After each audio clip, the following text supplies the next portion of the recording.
ठंड में चटपटी मैगी वाली। आज तो कितनी ज़्यादा ठंड है। अरे इतनी ठंड में सुबह सुबह 5 बजे उठकर काम पर जाने का मन ही नहीं करता है। ऊपर से कोहरा इतना ज़्यादा है कि कुछ दिखाई नहीं दे रहा है। अरे ये ठंडी ठंडी हवा तो लग रही है जैसे मेरी पीठ में छेद कर रही है। अरे मेरे हाथ पैर तो नम हो गए हैं। मुझे तो अब चला भी नहीं जा रहा है, लेकिन काम पे तो जाना पड़ेगा ना। इस तरह खुद से बातें करते हुए पंकज अपने काम पर चला जा रहा था। पंकज कंजूस राम नाम के एक नए बनिए की दुकान पर हेल्पर का काम करता था। कंजूस राम की दुकान सुबह 6 बजे ही खुलती थी बेचारे, इसीलिए पंकज को सुबह 5 बजे काम पर जाना पड़ता है। बाकी दिनों के मुकाबले आज ठंड ज़्यादा थी। सुबह भी ठीक से नहीं हुई थी और ठंडी हवाएं साएं साएं चल रही थी कि तभी पंकज एक मैगी की दुकान पर देखता है। अरे इतनी कड़कड़ाती ठंड में भी इस मैगी की दुकान में कितनी ज़्यादा भीड़ लगी हुई है। ये गर्मा गर्म चटपटी मैगी की खुशबू, उफ कितना टेस्टी लग रहा है। मुझे भी चटपटी मैगी खाने का मन कर रहा है, लेकिन मेरे पास इतने पैसे कहाँ हैं। घर जाकर सुमन को मैगी बनाने को कहूँगा। इस तरह मन मारकर पंकज अपने काम पर चला जाता है। पंकज बहुत ही गरीब परिवार से था। इतनी ठंड में भी उसके पास पहनने के लिए एक स्वेटर और एक मफलर था। वो इतना गरीब था कि कभी कभी उसे खाना भी एक टाइम का मिलता था। उसी की कमाई से उसका घर चलता था। पंकज ठंड में ठिठुरता हुआ अपने काम पर पहुंचता है। तभी कंजूस राम पंकज को देखकर, अरे आ गए काम चोर, ये कोई टाइम है काम पर आने का?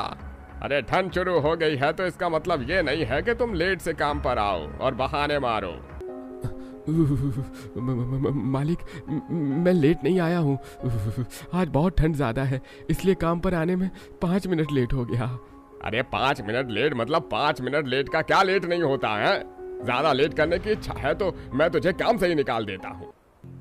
मुझे माफ़ कर दो मालिक, आगे से ऐसा नहीं होगा। देख, आखिरी बार मौका दे रहा हूँ, ठीक से काम कर वरना काम से निकाल दूंगा। और अब सिर्फ बात ही करेगा या काम भी करेगा? जा जल्दी से बाल्टी में पानी लेकर आ और पूरी दुकान में पोछा लगा। कंजूस राम बहुत ही सख्त आदमी था। वो अपने ग्राहक को अनाज का एक दाना भी ज्यादा नहीं देता था और अपने नौकर से उसके पगार की पाई उससे काम करवाकर वसूल करता था। कितना बुरा है ये कंजूस राम। पैसों की इतनी तंगी नहीं होती तो कभी इस जालिम के यहाँ काम नहीं करता। बर्फ जैसे ठंडे पानी से दुकान पर पोछा लगाने को कह रहा है। ठंड से कांप रहा हूँ, लेकिन इसे जरा भी दया नहीं आ रही है मुझ पर। पंकज उदास होकर बाल्टी लेकर पानी भरने के लिए जाता है। मर गया। अरे कितना ठंडा पानी है। ये पानी है या बर्फ का गोला? इसे छूते ही मेरे हाथ सुन्न पड़ गए। अरे रे, उंगलियां तो मानो अकड़ गई हैं। अरे ओए काम चोर, जल्दी जल्दी हाथ चला। पोछा लगाने के बाद गोदाम से मैगी के पैकेट भी लाना है। ठंड से परेशान पंकज जैसे तैसे कंजूस राम की दुकान पर पोछा लगाता है। इस तरह पंकज का दिन कंजूस राम की जली कटी बातें सुनकर शुरू होता है। तो वहीं सुमन अपने झोपड़े में टूटे हुए चूल्हे के पास उदास बैठी हुई है। आज घर में अनाज का एक दाना नहीं है, समझ नहीं आ रहा खाने में क्या बनाऊं। कल पड़ोस वाली भाभी ने अपने खेत से जो आलू भी दिए थे, बस वही आलू बचे हैं। क्या हुआ सुमन, तू इतनी परेशान क्यों है? अब तक चूल्हा क्यों नहीं जलाया? बड़ी भूख लगी है। चूल्हा कैसे जलाऊं? घर में खाने के लिए कुछ भी नहीं है, बस ये आलू है। 5,000 की तनख्वाह में घर चलता है क्या? ऊपर से बच्चों की फीस और ससुर जी की दवाइयों में सारा पैसा खर्च हो जाता है। राशन लाने के पैसे नहीं है। जब कुछ है ही नहीं तो खाने में क्या बनाऊं? ये बात है तो इन आलू का ही कुछ बना ले, कम से कम पेट में तो कुछ खाना तो जाएगा। ठीक है माँ जी, मैं इन आलू का चटपटी आलू चाट बना देती हूँ। सुमन आलूओं को उबालती है और फिर उसका छिलका हटाकर उसे काट देती है। सुमन उसमें नमक, जीरा पाउडर, गोल मिर्च पाउडर और थोड़ी मिर्च मसाला डालकर चटपटी आलू चाट तैयार करती है। पूरा परिवार जब खाने के लिए बैठता है तो, माँ, सुबह सुबह नाश्ते में आलू चाट कौन खाता है? सबके घर में सुबह सुबह मैगी, पराठे, पूरी सब्जी बनती है और आपने आलू चाट बनाया है। हाँ मम्मी, देखो ना, छत की दरार से ठंडी ठंडी हवाएं घर में घुस रही है। इतनी ज्यादा ठंड लग रही है, उसमें ये ठंडे से चटपटे आलू चाट खाने में बिल्कुल भी मजा नहीं आएगा। भाभी, पड़ोसियों के घर में खाने की कितनी अच्छी खुशबू आ रही है। मुझे भी कुछ अच्छा खाना है, ये ठंडी में चटपटे आलू चाट नहीं खाना। ये क्या बात हुई बहू, तेरा तो जो मन करता है तो बस खाने में वही बना देती है। अरे ये चटपटी आलू चाट भी भला कोई नाश्ते में खाता है क्या? है, पहले तो तू अच्छा भला चटपटी मैगी तो कभी आलू के पराठे तो कभी पूरी सब्जी बनाती थी, लेकिन पता नहीं अब तुझे क्या हो गया है। चाय पकौड़े खाए तो कितने दिन हो गए हैं। हाँ भाभी, पहले तो आप कितना अच्छा खाना बनाती थी। हमें भी गर्मा गर्म टेस्टी टेस्टी खाना खाने का मन करता है। माँ मुझे चटपटी मैगी खानी है, बस तुम मुझे मैगी बना दो। बस करो अब। आप लोग तब से मैगी मैगी मैगी लगा रखी है। ये चटपटे आलू चाट खाना है तो खाओ, वरना भूखे रहो। चिंटू तुम बहुत बदतमीज हो गए हो, बहुत जिद करने लगे हो। सुमन तुम चिंटू को क्यों डांट रही हो? वो बेचारा तो बस मैगी खाना चाहता है। डांटू नहीं तो और क्या करूं? आप लोगों को पता है हमारे घर के हालात कैसे हैं। घर में खाने के लिए कुछ भी नहीं है और आप लोगों को अच्छा खाने के लिए चाहिए। कहाँ से लाऊं मैं अच्छा खाना? और ससुर जी, आप चिंटू को समझाने की जगह खुद बच्चों की तरह जिद कर रहे हैं। सुमन सही तो कह रही है, घर में कुछ खाने का तो हो तब तो बेचारी कुछ बनाएगी। जब खाने में कुछ ही नहीं है तो वो भी क्या करेगी। आप लोग चुपचाप ये आलू चाट खाओ। शाम को पंकज जब राशन लेकर आएगा तब आप लोग अपने पसंद का खाना खा लेना। शारदा की बात सुनकर सभी लोग आलू चाट खा लेते हैं। वाह मम्मी, कितने मजेदार आलू चाट बने हैं। मम्मी आप सच में बहुत टेस्टी खाना बनाती हो और खाना खाने में ही मजा आ जाता है। वैसे तो आलू चाट खाने का मेरा बिल्कुल मन नहीं था, लेकिन इतने चटपटे बने हैं कि इसे मैं पूरा खा जाऊंगी। वैसे तो किसी का आलू चाट खाने का मन नहीं था, लेकिन ये इतने चटपटे थे कि सभी पेट भरकर आलू चाट खाते हैं। बच्चे स्कूल चले जाते हैं और रिंकी घर की साफ सफाई में लग जाती है। शाम को पंकज ठंड में ठिठुरता हुआ घर आता है। उसके हाथ बर्फ की तरह ठंडे हो चुके थे और उससे चला भी नहीं जा रहा था।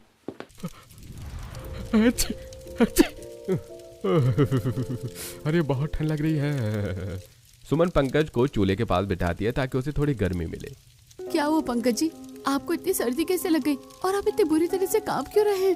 अब क्या बताऊं सुमन, कंजूस राम सुबह 6 बजे से मुझसे ठंडे पानी से काम करवा रहा है। पहले उसने मुझसे पूरा दुकान पोछा लगाने को कहा और उसने मुझसे पूरा गोदाम भी पहुंचवाया। आज वो ठंड बहुत ज्यादा है और पानी भी बहुत ठंडा था, इसलिए मुझे सर्दी हो गई थी। भैया आप ही गर्म पानी पी लो, इससे आपको आराम मिलेगा और सर्दी भी कम लगेगी। हाँ रिंकी, तुम सही बोल रही हो। अब मैं पहले से थोड़ा अच्छा फील कर रहा हूँ। वैसे सुमन, खाने में क्या है? खाने में तो कुछ भी नहीं है, क्योंकि घर में राशन ही खत्म हो गया है, इसलिए मैं कुछ बना नहीं पाई। दुकानदार भी अब उधार में राशन नहीं दे रहा है। कोई बात नहीं सुमन, मैं एक काम करता हूँ, अभी जाकर राशन ले आता हूँ। मुझे आज की मजदूरी मिली है जिससे राशन आ जाएगा। क्या बात है पंकज जी, आप मुझसे कुछ छुपा रहे हैं? आप इतने परेशान क्यों हैं? आप ठंड से इतना परेशान नहीं हो सकते। बताइए बात क्या है? सुमन, आज मुझे बहुत कम मजदूरी मिली है। कंजूस राम मेरी पगार 5,000 रुपए से 3,000 करने वाला है। पता नहीं अब हमारा घर कैसे चलेगा। कंजूस राम ऐसा कैसे कर सकता है? आपने उसे कुछ कहा क्यों नहीं? मैंने उसे बहुत समझाया, बड़ी मिन्नत की, लेकिन कंजूस राम कहने लगा कि ठंड में दुकान की बिक्री ज्यादा नहीं हो रही तो वो मुझे काम करने के लिए इतने पैसे ही दे सकते। पंकज की बात सुनकर सुमन उदास हो जाती है। 5,000 तो मैं वैसे ही कितने मुश्किल से घर चलता है, 3,000 में घर कैसे चलेगा? बच्चों की फीस, ससुर जी की दवाई, ये सब कुछ कहाँ से आएगा? सुमन की परेशानी उसके चेहरे से साफ झलक रही थी। पंकज पहले से ही बहुत परेशान था, इसीलिए वो खुद को संभालती है। जो होना था वो हो गया। आप एक काम कीजिए, राशन की दुकान से थोड़ा राशन ले आइए, मैं कुछ खाने को बना दूं, बाकी बात का बाद में देखा जाएगा। पंकज राशन लाने के लिए पास की दुकान पर चला जाता है और कई सारी चीजें खरीद लाता है। सुमन रात में अच्छा सा गरम गरम खाना बना देती है, जिससे इस कड़कड़ाती ठंड में पूरा परिवार मन भरकर गर्मा गर्म खाना खाता है और फिर सो जाता है। कुछ दिन ऐसे ही बीत जाते हैं। चिंटू और गुड़िया रोते रोते घर आते हैं। क्या हुआ बच्चों, तुम लोग रो क्यों रहे हो? माँ, चिंटू के दोस्त ने चिंटू और मुझे अपने घर पर खेलने के लिए बुलाया था। जब हम लोग खेल रहे थे तभी चिंटू के दोस्त की माँ उसके लिए टेस्टी मैगी बनाती है।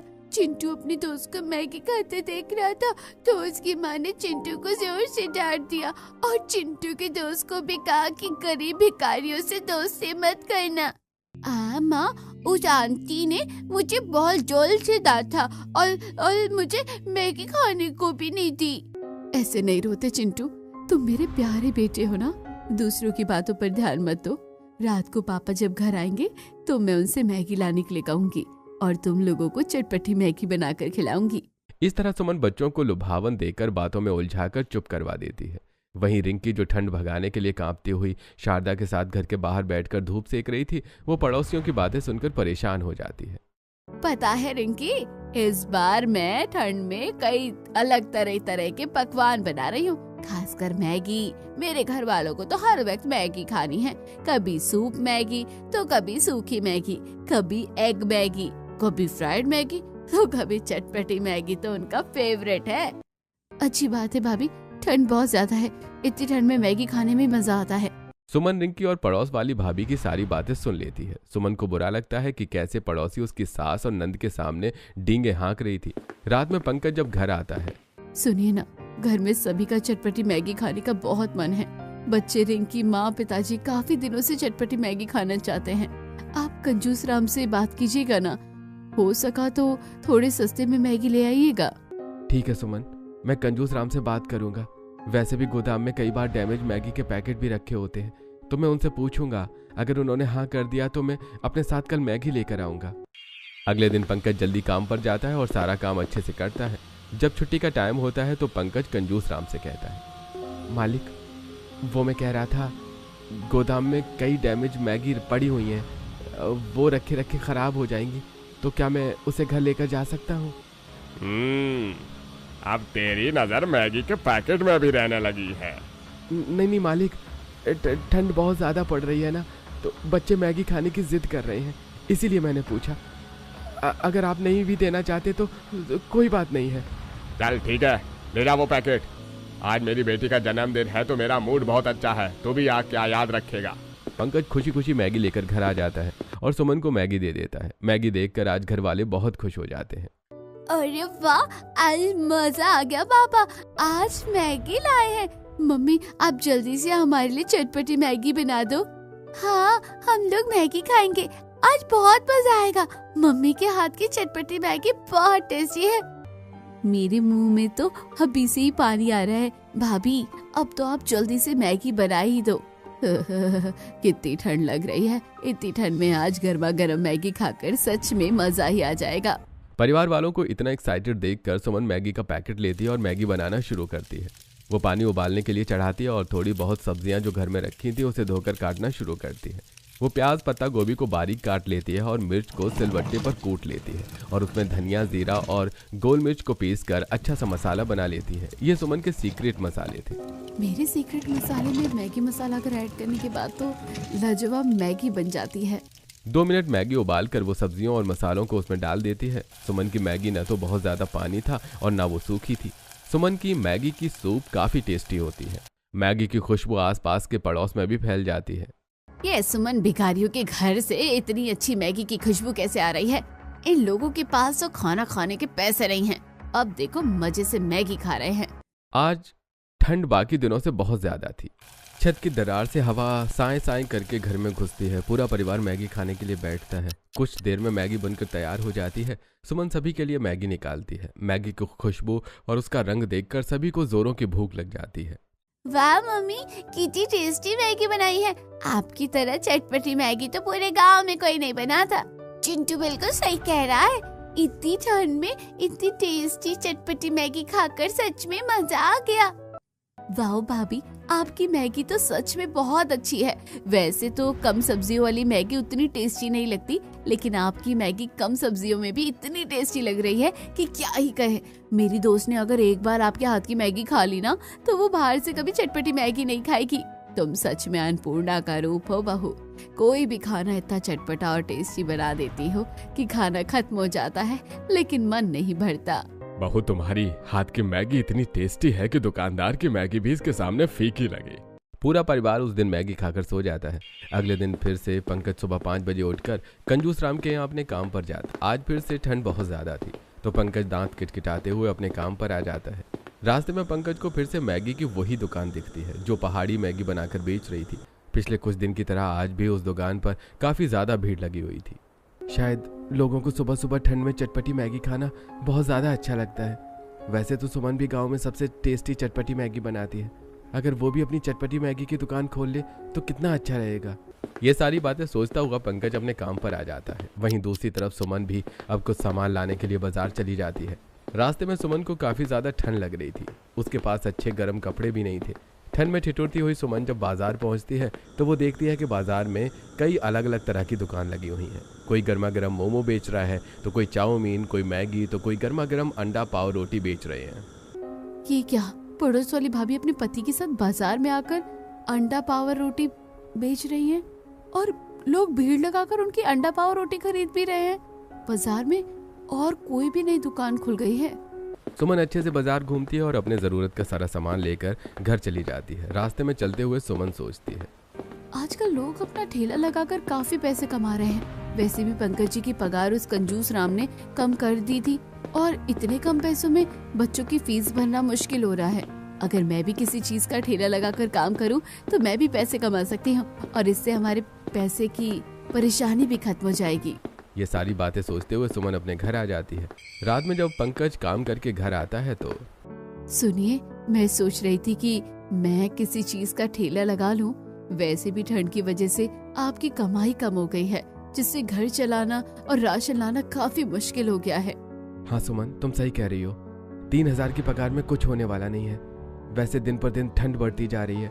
अगर इस ठंड में तुम अपने हाथ की बनी चटपटी मैगी बनाकर बेचो तो लोग गर्मा गर्म मैगी जरूर खाने आएंगे, और एक बार अगर किसी ने तुम्हारा मैगी खा लिया तो वो बार बार आएगा। वाह, आपने तो मेरी सारी परेशानी दूर कर दी। कहाँ मैं सोच रही थी कि किस चीज का ठेला लगाऊं, लेकिन चटपटी मैगी बेचने का आइडिया सच में अच्छा है। रात हो गई है, अब सो जाओ। सुबह उठकर तुम्हें बहुत से काम भी तो करने हैं। सुमन और पंकज दोनों सो जाते हैं। अगले दिन पंकज सुबह सुबह उठकर अपने काम पर चला जाता है। सुमन भी अपने घर का सारा काम करने के बाद मैगी का ठेला लगाने के बारे में सोचती है, लेकिन ना तो उसके पास मैगी खरीदने के पैसे थे और ना ही उसके पास सब्जियां थी और ना ही ठेला। अब सुमन करे भी तो क्या करे, तभी उसे एक आइडिया आता है। अगर मेरे पास ठेले लगाने के पैसे नहीं होते तो क्या हुआ, मैं फिलहाल के लिए कोई और काम करके थोड़े बहुत पैसे कमा लेती, फिर उन पैसों से मैगी बनाने का सामान ले आऊंगी और अपनी चटपटी मैगी का ठेला लगा लूंगी। काम ढूंढने के लिए सुमन बाजार के रास्ते में चली जाती है। वो काफी जगहों पर काम ढूंढती है, लेकिन उसे कहीं काम नहीं मिलता। आखिर में उदास होकर जब वो घर लौटती है तो उसकी नजर एक ढाबा पर पड़ती है, जहाँ एक बर्तन धोने वाली की जरूरत। सुमन बिना देर किए उस ढाबे में जाती है और काम के लिए पूछती है, क्या चाहिए बेटा तुम्हें?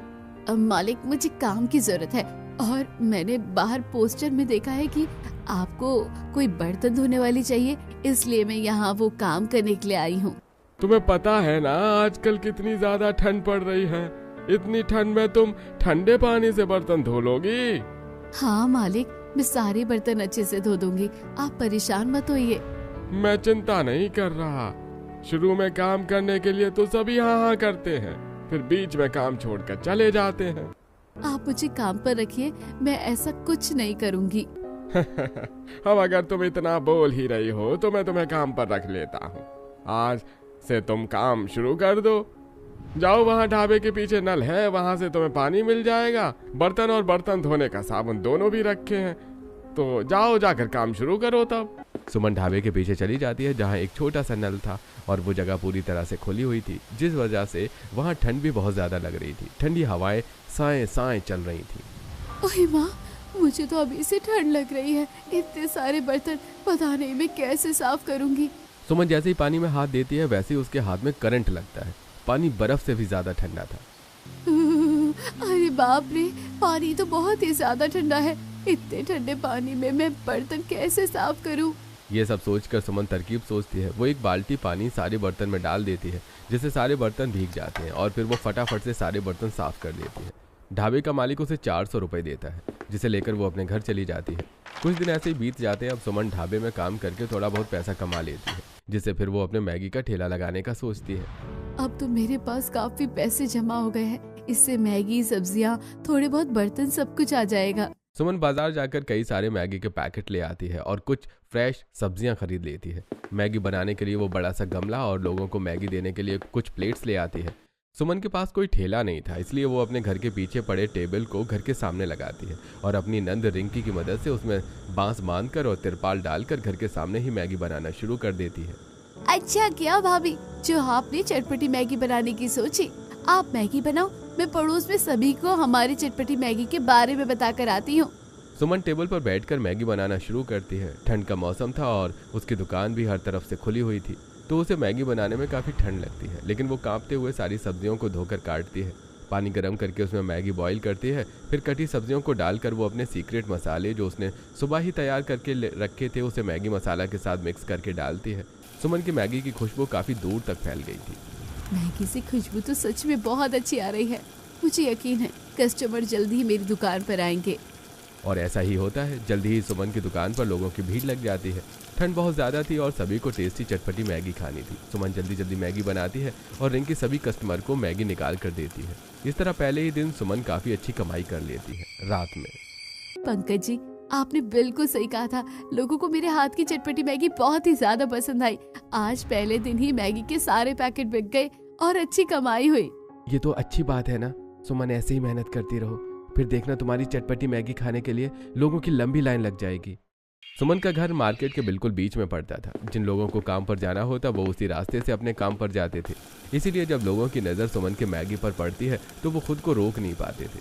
ऊपर से सुमन ने मैगी की कीमत भी 30 रुपए प्लेट रखी थी और उसमें वो काफ़ी फ्रेश सब्जियां डालती थी, तो लोग उसकी मैगी बड़े चाव से खाते थे। कुछ दिन ऐसे ही बीत जाते हैं। मैगी बेचकर तो काफी अच्छी कमाई हो गई है। ठंड भी आजकल बहुत हो रही है। एक काम करती हूँ, सभी के लिए गर्म कपड़े खरीद लेती हूँ। अरे वाह, मम्मी हमारे लिए गर्म कपड़े लाई है। स्वेटर, टोपी, ग्लव्स, मोजे। अब तो बिल्कुल भी ठंड नहीं लगेगी। सुमन और उसका पूरा परिवार गर्म कपड़े पाकर काफी खुश था, लेकिन वहीं पहाड़ी मैगी बेचने वाले आदमी की दुकान अब पहले की तरह अच्छी नहीं चल रही थी, जिससे वो परेशान हो जाता है। उससे सुनने में आता है कि सुमन नाम की औरत चटपटे मैगी बनाकर बेच रही है और सारे लोग उसी की दुकान में मैगी खा रहे हैं, जिससे उस आदमी के मन में जलन भर जाती है और वो रात में जाकर गुस्से में सुमन के टेबल को तोड़ देता है, जिसमें वो चटपटी मैगी बनाकर बेचती थी। हे भगवान, और कितनी परीक्षा लेगा तू? अभी तो बस हमारे दिन सही होना शुरू हुए थे कि अब ये क्या हो गया हमारे साथ। सुमन बहुत टूट जाती है और जोर जोर से रोने लगती है। पंकज सुमन को संभालता है। ऐसे हार मत मानो सुमन, तुमने ये दुकान खोलने के लिए कितनी मेहनत की है। क्या तुम अपनी मेहनत को ऐसे ही बर्बाद होने दोगी? नहीं, बिल्कुल नहीं। मैं हार नहीं मानूंगी। मैं फिर से अपनी चटपटी मैगी की दुकान लगाऊंगी। ये हुई ना बात मेरी शेरनी। एक काम करता हूँ, किराए पर ठेला लेकर आ जाता हूँ। अब तुम ठेले में अपनी दुकान लगाना। पंकज किराए पर ठेला लेकर आ जाता है। सुमन, पंकज और रिंकी मिलकर ठेले को साफ करते हैं और उसे अच्छे से सजा देते हैं। सुमन भी अपनी मैगी बनाती है और फिर से उसकी दुकान पर लोगों की भीड़ जमा हो जाती है। आइए, इस कड़ाके ठंड में गर्मा गर्म मैगी खाइए। सिर्फ 30 रुपए प्लेट, चाहे सर्दी कितनी हो। ये चटपटी मैगी आपकी सर्दी भगा देगी। एक बार खाओगे तो बार बार आओगे। जल्दी आओ, जल्दी आओ, ये टेस्टी टेस्टी मैगी खा कर जाओ। रिंकी के आवाज लगाने से और भी लोग चटपटी मैगी खाने के लिए दुकान पर आ जाते हैं। अब सुमन की मैगी की दुकान पहले से भी अच्छी चलने लगी थी। शाम होती है तो सुमन अपने मैगी का ठेला लेकर बाजार चली जाती है, क्योंकि शाम को बाजार में लोगों की अच्छी भीड़ लगती थी। ठंड बहुत ज़्यादा थी तो सुमन कांपते हुए मैगी बनाती है। उसकी मैगी की खुशबू आते ही लोग उसकी दुकान पर आ जाते हैं, जिससे बाकी दुकान वाले सुमन से जलने लगते हैं। कुछ दिन के बाद, अरे भाई साहब, उस औरत की दुकान पर मैगी मत खाइए। वो मैगी बनाने के लिए खराब मसालों का इस्तेमाल करती है। आप तो चुप ही रहिए अंकल। मुझे पता है आप खुद लोगों को बासी और कच्चे मोमोज बेचते हैं और उस बेचारी आंटी पर इल्जाम लगा रहे हैं। मोमोज वाले का मुंह बंद हो जाता है। बाजार में सारे लोगों के कस्टमर चटपटी मैगी खाने चले जा रहे थे, इसीलिए सभी मिलकर सुमन से लड़ाई करते हैं और उसे अपना ठेला कहीं और ले जाने के लिए कहते हैं। मोमोज वाला तो मौके का फायदा उठाकर सुमन का ठेला भी तोड़ देता है। पंकज जब घर आता है तो देखता है कि सुमन रो रही है और उसे चोट लगी है। ये सब क्या है सुमन, तुम्हें इतनी चोट कैसे लग गई? बाजार में सारे लोग मेरे चटपटी मैगी खाने के लिए आ रहे थे, तो इससे बाकी दुकान वाले जल गए और उन्होंने गुस्से में मुझे वहाँ से भगा दिया और मेरा ठेला भी तोड़ दिया। सुमन देखो, अब तो तुम्हारी चटपटी मैगी लोगों को बहुत ज्यादा ही पसंद आ रही है, तो हम एक काम करते हैं, एक दुकान किराए पर ले लेते हैं, जिससे वहां से कोई तुम्हें हटा भी नहीं पाएगा और तुम ज्यादा लोगों को मैगी बेच पाओगी। मैं भी कंजूस राम की दुकान पर काम छोड़कर तुम्हारे काम में मदद करूंगा। ये तो सच में बहुत ज्यादा अच्छा आइडिया है। हम लोग सुबह ही दुकान किराए पर लेने के लिए चलते हैं। सुबह सुबह पंकज और सुमन दुकान किराए पर लेने के लिए जगह ढूंढने लगते हैं। कई जगह देखने के बाद उन्हें बाजार के पास एक जगह पसंद आ जाती है और वो उसे किराए पर ले लेते हैं। भाभी, ये जगह तो कितनी गंदी है। ऐसा नहीं है रिंकी, हम लोग इसे साफ कर देंगे तो ये बिल्कुल नई जैसी सुंदर हो जाएगी। सुमन, रिंकी और पंकज मिलकर दुकान को साफ करते हैं। सुमन ड्राइंग भी काफी सुंदर करती थी, तो वो दुकान की दीवारों पर अच्छा सा ड्राइंग भी कर देती है, जिससे दुकान बहुत ही सुंदर और नई लगने लगती है। पंकज दुकान पर चेयर लाकर रख देता है और सुमन मैगी बनाना शुरू करती है। उसकी चटपटी मैगी खाने के लिए अब पहले से भी ज्यादा लोग उसकी दुकान पर आते थे, क्योंकि मैगी खाने में उन्हें ठंड नहीं लगती है। इस तरह सुमन के घर की सारी परेशानियां दूर हो जाती हैं और सब खुशी खुशी रहने लगते हैं।